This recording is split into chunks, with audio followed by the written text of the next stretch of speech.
Լուրերն էին շրջանառվում մոտավորապես 1-2 ամիս առաջ կապված Ադրբեջանում Կարմիր խաչի գործունեության հետ, որ դադարեցվել է։ Հիմա ձեզ ուզում եմ հարցնել ու ձեր կողմից ստանալ պատասխան, թե հայ գերիների հետ նրանց ընտանիքի հարազատների կապը հիմա ո՞նց է ապահովում։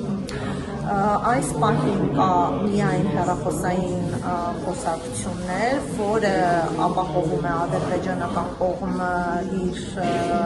կատարողական հիմնարկի աշխատակիցների միջոցով, սակայն նամակագրություն գոյություն չունի, հանձնուկների ուղարկում, ինչը հնարավոր էր Կարմիր խաչի միջազգային կոմիտեի գործունեության շնորհիվ այլևս հնարավոր չէ, եւ ամենակարևոր հանգամանքը, որը իրավունքների պաշտպանության տեսանկյունից է խնդիր, դա արտաքին աշխարհի հետ շփումներն են, անմիջական շփումներն են, հայ պատանները զրկված են ցանկացած շփումից եւ միջազգային վերահսկողություն նրանց պայմանների, կյանքի, հոգեբանական վիճակի, հիգիենիկ պայմանների, սննդի եւ այլնի վերաբերյալ ուղղակի բացակայում է։ Նրանց բարեկեցությունը կարող է մեծ ռիսկերի ենթարկվել, հաշվի առնելով, որ անկախ մարմիններ,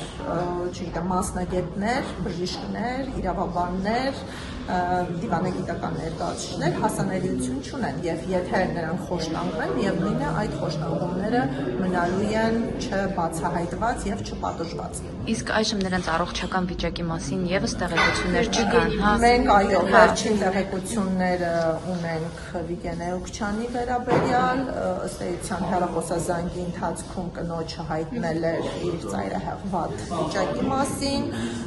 մեզ համար տեղեկատվությունը ստուգել է, քանի որ հեռախոսազանգը ձայնագրվել էր եւ այս զրույցի ընթացքում տեղեկացնում է, որ զրկված է սննդից,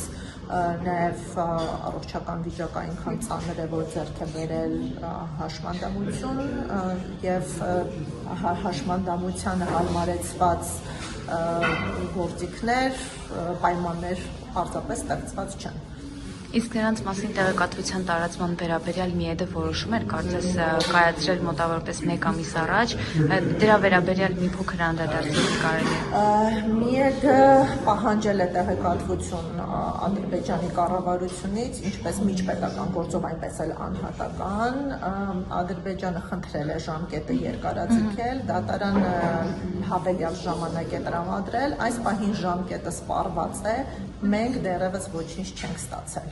եւ սպասում ենք դատարանի նամակագրության։ Իսկ ինչ որ ակնկալիք կա, որ կստանանք, թե ելի կսպասեն այս թրիփի մեկնարկին։ Կարծում եմ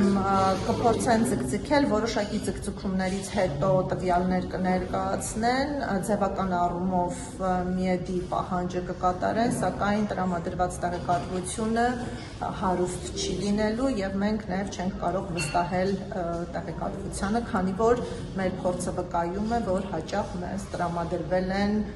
կեղծ տեղեկություններ, այստեղ օրինակ ձևական զննություններ են բժշկական տեղի ունենում եւ այս կեղծ զննություններով Ադրբեջանը փորձում է հիմնավորել, որ այնտեղ գտնվող հայ պատանների առողջական վիճակը կատարյալ է, մինչդեռ մենք ունենք իրականության մեջ այլ պատկեր։ Մենք հայտնաբերել ենք բազմաթիվ կեղծիքներ, դրա մասին ահազանգում ենք, ուստի վերապահումով ենք վերլուծում, ուսումնասիրում Ադրբեջանի կառավարության տրամադրած տեղեկությունները։ Դրանք թղթային են եւ ստուգելի չեն։